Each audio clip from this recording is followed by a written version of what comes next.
میں جج نہیں کر رہی، حقیقت بیان کر رہی ہوں۔ بچپن سے تنہائی کی عادی ہوں، مجھے کسی کے آنے یا جانے سے خاص فرق نہیں پڑتا۔ مجھے جھوٹی امید مت دینا ہے، کیونکہ میں بہلاووں میں نہیں آتی۔ بچپن میں ایک کیئر ٹیکر آنٹی بھی کہتی تھی، تم کھانا کھا رہے ہو اکثر ماما آ جائیں گی، لیکن کوئی نہیں آتا تھا۔ ابھی بھی میں اتنا ہر وقت کھاتی رہتی ہوں، کوئی نہیں آتا۔ اس لیے آپ یہ ٹرک مجھ پر مت آزمائیں۔ اکثر غصے سے کہتی، اپنے گالوں کو بے دردی سے رگڑتے ہوئے واش روم میں بند ہو گئی۔ پیچھے دولاب اپنے خالی ہاتھ تکتا رہ گیا تھا۔ سین کے مدینہ بیگم، آپ ہمارے ساتھ ایسا کیسے کر سکتی ہیں؟ آپ نے ہماری امانت میں خیانت کی ہے، میرے بھائی کی آخری نشانی، میرے بیٹے کی محبت، میرے گھر کی عزت، آپ ایسے کیسے کسی اور کے نام کر سکتے ہیں؟ میں نے آپ پر بھروسہ کر کے اپنے جگر کا ٹکڑا آپ کو سونپا، اور آپ نے مدینہ بیگم، آپ ہمارے ساتھ ایسا کیسے کر سکتی ہیں؟ آپ نے ہماری امانت میں خیانت کی ہے۔ یہ لائن نا دو بار آ رہی ہے۔ ہاں جی، یہ دو بار ہے لائن یہاں سے۔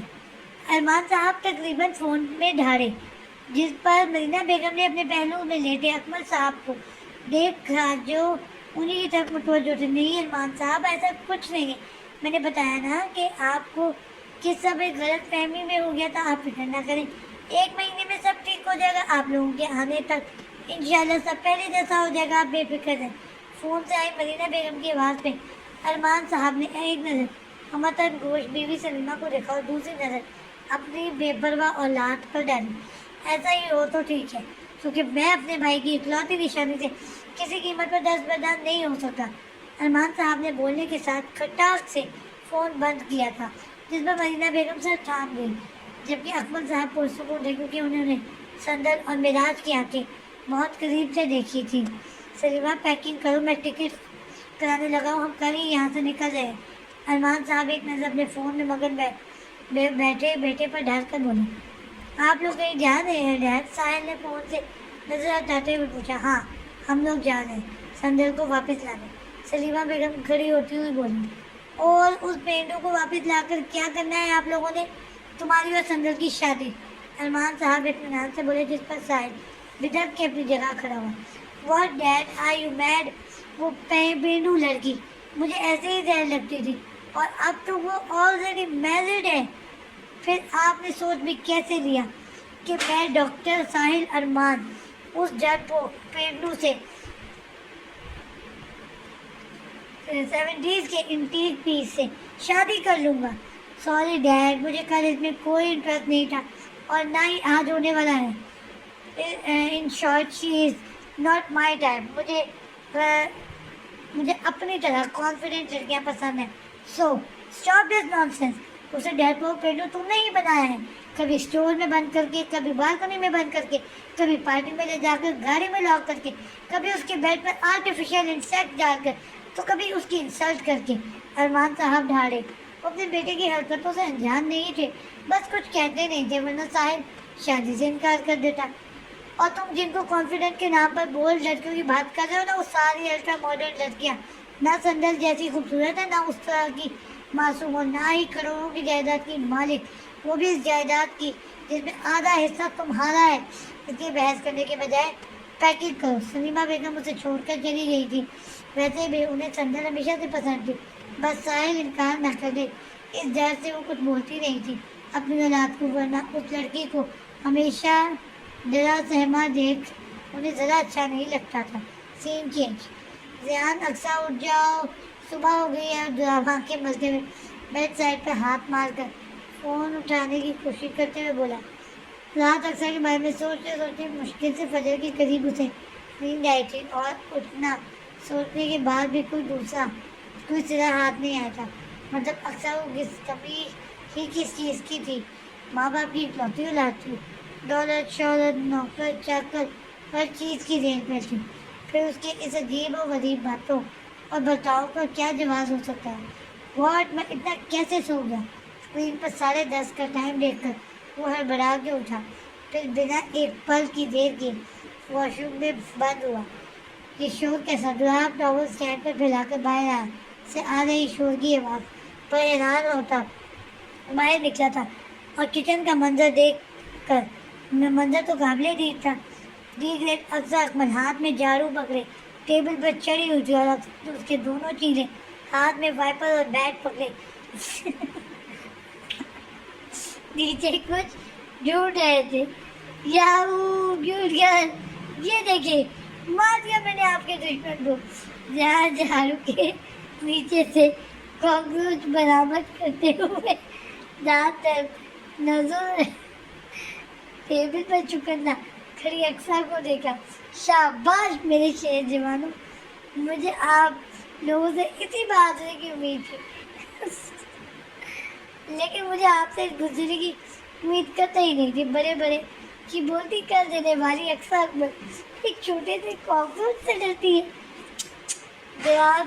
تعصب سے سر ہلاتا ٹیبل کے پاس آیا جہاں محمود کہہ کے ڈریس میں دوپٹہ کمر پر کس کر باندھے اقصیٰ ہاتھ میں میری شال کی طرح جھاڑو بلند کیے کینا تو اس نظروں سے معصوم ہلاک ہوئے کاکروچ کو دیکھ رہی تھی. آپ لوگ ان پر دھیان نہ دیں میرے شیر جوانوں، یہ ان کے خلوت کا ساتھی ہے، اس لیے بڑے افسوس کرنے آئے ہیں. آپ لوگ مرحوم کی تدفین کی تیاری شروع کریں. اقصیٰ دولاب پر بنا نظر ڈالے احتیاط سے کرسی پر پیر رکھ کر نیچے اتری. کاکروچ کا جنازہ ہے، ذرا دھوم سے نیچے کیسر کا پیاسا ہے، اسے دوب سے کھینچو. شاباش میرے شیر جوانوں، آپ دونوں نے میرا سینہ فخر سے چوڑا کر دیا ہے. میرے پیر زمین پر نہیں دکھ رہے. گردن اکڑا کر آسمان کو چیلنج کر رہی ہے. اکثر لہک لہک کے شعر پڑھنے کے بعد اب برے انداز میں جھاڑو کی مدد سے الٹ پلٹ کر شہید کاکروچ کا جائزہ لیتے ہوئے کالر اتار کر گردن کو کچھوے کی طرح اوپر کر کے اپنے شیر جوانوں کو داد تحسین پیش کر رہی تھی جو در حقیقت ایک معصوم کے قاتل تھے. مجرم مرحوم کاکروچ کو کچن میں جبری قبضے کے ساتھ کچن میں کام کر رہی معصوم لڑکی کو اپنی بڑی بڑی مونچھوں سے ڈرانے اور رات کے اندھیرے میں ادھر ادھر غیر قانونی سرچ کرنے کی جرم میں سزا میری سزائے موت کو اخلاقی طریقے سے اس کے آخری آرامگاہ تک پہنچانے جیسی اور بڑی مشکل ترین ذمہ داری میں آپ دونوں جان باز سپاہیوں کی سپرد کر رہی. اقصیٰ نے ہاتھ اٹھا کر دونوں کو در پردہ اعزاز سے نوازا. توبہ، میں نے زندگی کو سوچنے میں رات جاگ کر دن سو کر گزار دیا، اوپر سے جو یہ یونی کے ساتھ ان دونوں کے اسکول کا حرج ہوا وہ الگ. گلاب نے افسوس سے اقصیٰ کو دیکھا جو کچرے کے سوپ میں اپنے دشمن کا جنازہ لے جاتے بڑے غور سے دیکھ رہی تھی. اقصیٰ، آپ نے مجھے صبح جگایا کیوں نہیں؟ گلاب ان دونوں کے نکلتے سرے قریب ہوا. میں آپ کی طرح ظالم جابر بے حس اور بے مروت فاضلگی تھوڑی ہوں جو ایک سوتے ہوئے بندے کی شہری والوں کی طرح گلا پھاڑ پھاڑ کر نیند خراب کروں. اقصیٰ اس کی نظروں سے گھبراتے ہوئے دوپٹہ کھول کر خود پر پھیلاتے ہوئے بولی. وہ اپنی کل کی حرکت پر بہت شرمندہ ہوئی تھی لیکن جذبات پر کس کا بس ہے. ارے کہاں چلی میں سے شہری والی، ناشتہ نہیں بنانا؟ اب تو میرے خلوت کے ساتھی کو بھی آپ نے جہنم رسید کر دیا ہے. اب نیا پارٹنر چاہیے مجھے، وہ بھی پرماننٹ. گلاب نے پیچھے سے اس کی کلائی تھام کر گھربیر سرگوشی کی جس پر اقصیٰ کا دل اچھل کے منہ کو آیا تھا. اتنا تو سوچا تھا کسی طرح یہ 1 مہینہ گزار لے گی لیکن گلاب کی بڑھلی ٹونوں سے خوفزدہ کر رہی تھی. مجھے آٹا ملانا سچ میں نہیں آتا.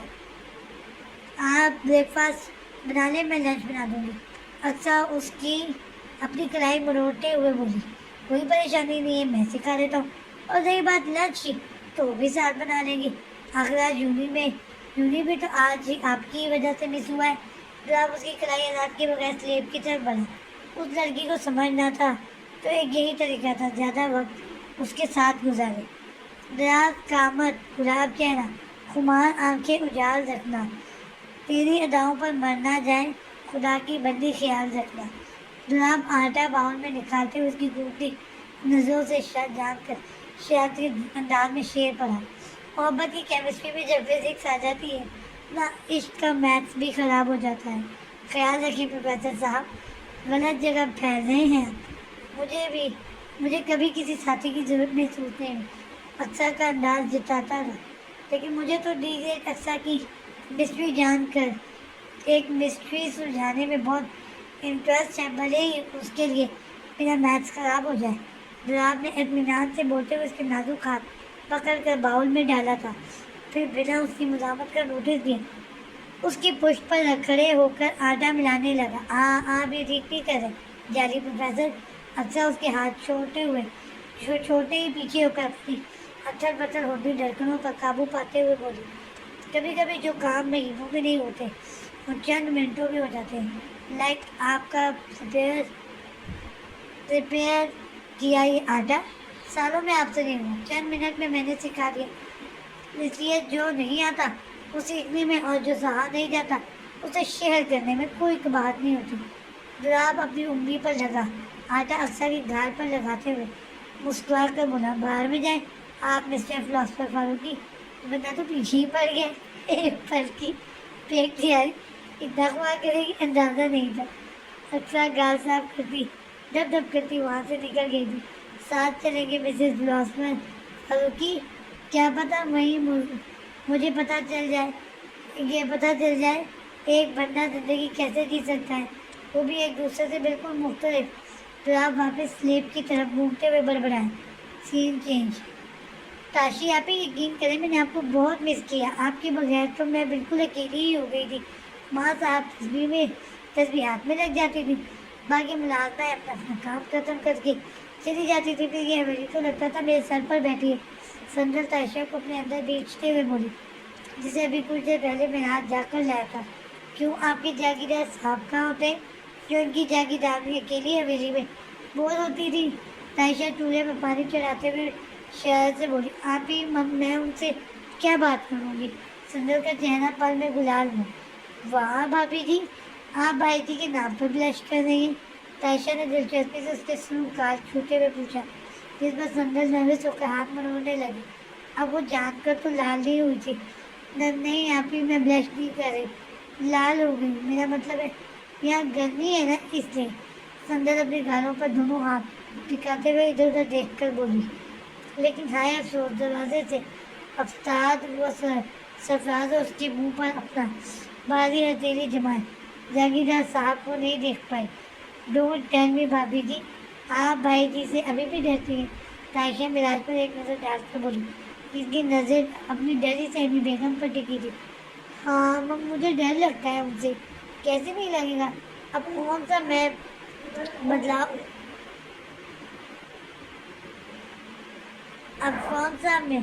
ان میں بدلاؤ آ گیا ہے، وہی وڈیروں جیسی مغرور خوفناک مونچھیں جو سامنے والے کی سانسیں گلے میں ہی بلاک کر دے، اور وہی بھاری امیتابھ بچن جیسی بیس والی آواز جو بندے کی آواز حلق میں ہی دبا دے۔ میں تو ان سے کام کی بات کرنے کے لیے بھی 5-6 دن بیٹھ کر ہمت جمع کرتی ہوں، پھر ایک دن اللہ کا نام لے کر نان اسٹاپ شروع ہوتی ہوں تو اپنی بری بات کہہ کر ہی سانس لیتی ہوں۔ اس کے لیے سندر ابھی کچھ اور گلفشانی کرتی جب عقب سے بلند ہوئی کہکے کی آواز پر ہڑبڑا کر پلٹی اور سامنے وہ دشمنی جان کھڑا تھا اور سرفراز پہ پیٹ پر ہاتھ رکھے کہکا لگایا تھا، ہاں ہاں بھابھی جی، آپ نے اعتراض بھی اس چیز پر بلند کیا جو بھائی جی کا فرسٹ لو ہے۔ اگر آپ بھائی جی کا دل ہے تو ان کی مونچھ دھڑکن ہے، اگر آپ زندگی ہے تو عزت مآب مونچھ صاحب آتی جاتی سانسیں ہیں۔ آسان لفظوں میں یوں سمجھ لیں بھابھی جی، بھائی جی کی مونچھ آپ کی سوتن ہے جس کے ساتھ ہول لائف آپ کو ایڈجسٹ کرنا ہے، آئی مین ٹو سے ڈرنا ہے۔ اور بات بھائی جی کی بھاری آواز کی کریں تو وہ تو میرے بھائی جی کو دادا صاحب سے وراثت میں ملی، اور جب آپ اس آواز میں انگریزی سرفراز کی بات مکمل ہونے سے پہلے مراج اس کا گلا دبوچا تھا۔ اگر کیا فضول بکواس کیے جا رہے ہو، تمہارے بیس سر پیر کی ہانکنے کی عادت نہیں گئی؟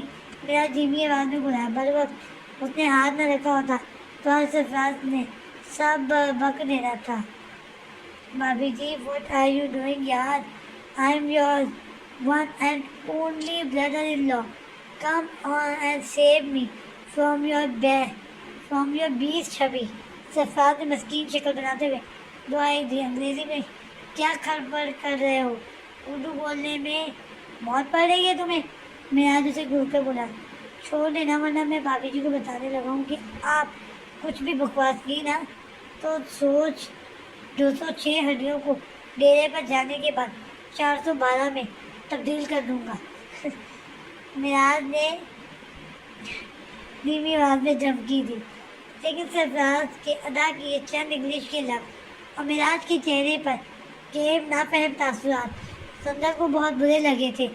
جبکہ سرفراز نے 2 لفظ میراج کا مذاق اڑانے کے لیے ادا نہیں کیے تھے، پھر سندر کو برے کیوں لگے یہ خود بھی جاننے سے قاصر تھی. شاید اس شاہی آن بان والے شخص پر جو ہر کسی کی بات بنا کہے سمجھ جاتا تھا نافہم تاثرات سندر قبول نہیں کر پائی تھی.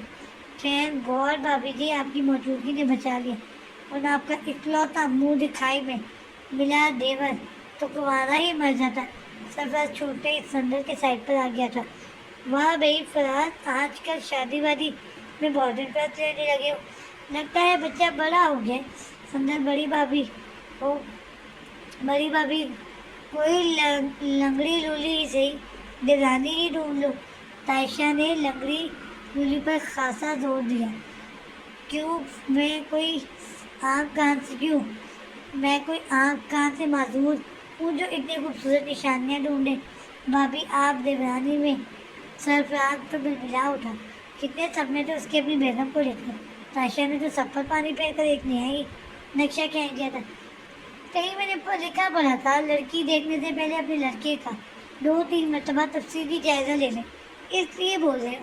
اب اپنے ماچس کی تیری جیسے دیوار کے لیے ووٹ پری کی ڈیمانڈ کر کے سندر نے اپنی عزت افزائی تھوڑی نہ کرانی ہے.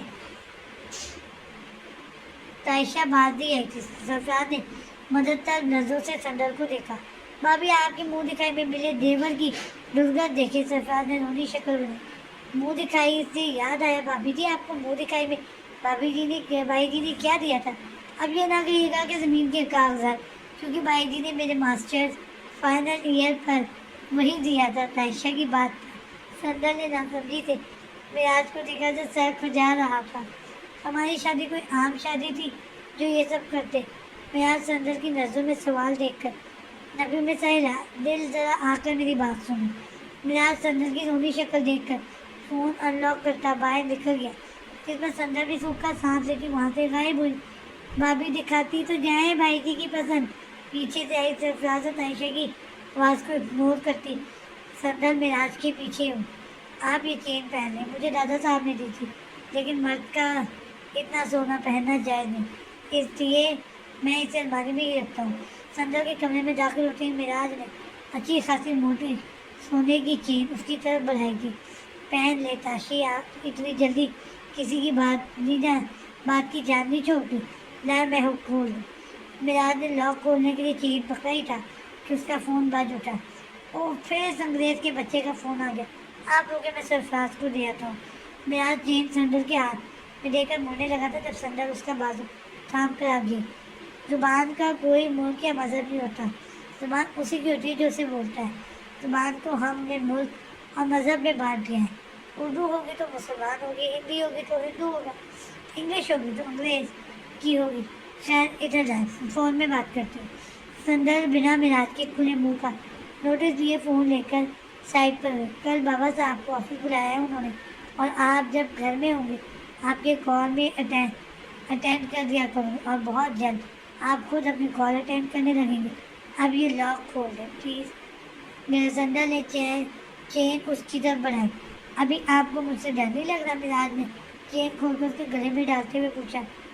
تھوڑا لگتا ہے، لیکن سرفراز بھائی نے بتایا نا کہ آپ کی مجھے آپ کا فیصلہ ہے. سندر چین انگلی میں پھنسا کر گھماتے ہوئے بولی. اتنی ہمت سے جاگیردار صاحب کا فون اٹینڈ کرنے کے بعد اب واقعی ڈر لگ رہا تھا. چلو چلتا ہوں. میراج اسے ایک نظر دیکھ کر مسکراتا ہوا کمرے سے نکل گیا. سین چین. تم لوگوں کو نہیں معلوم میں کوئی بہت ہی پہنچی ہوئی اسٹوڈنٹ ہوں، اور ٹیوٹرس کو الٹے پیر پکانے کا تو میرا 17 سال کا تجربہ ہے. بس دیکھتے جاؤ کیسے میں تمہارے بھائی کے سر سے ٹیوٹر بننے کا بھوت اتارتی ہوں. ماما ان کروزل فاروقی سے بھی زیادہ خطرناک نیوٹرس ہائر کرتی تھی تاکہ ان کی اولاد بھی فلاں فلاں آنٹیز کے بچوں کی طرح لائٹ فائٹ بنے، لیکن میں انہیں مجھ پر ایسا کچھ اثر نہیں کرنے والا ہے۔ فضول کے پلان بنا کر اپنا وقت ضائع نہ کریں اور پڑھائی پر دھیان دیں۔ میں نے آپ لوگوں جیسے بہت سے 30 بچوں کو تیر کی طرح سیدھا کیا ہے۔ پھر آپ اپنی جگہ بیٹھتے ہوئے بولے، آج سب کی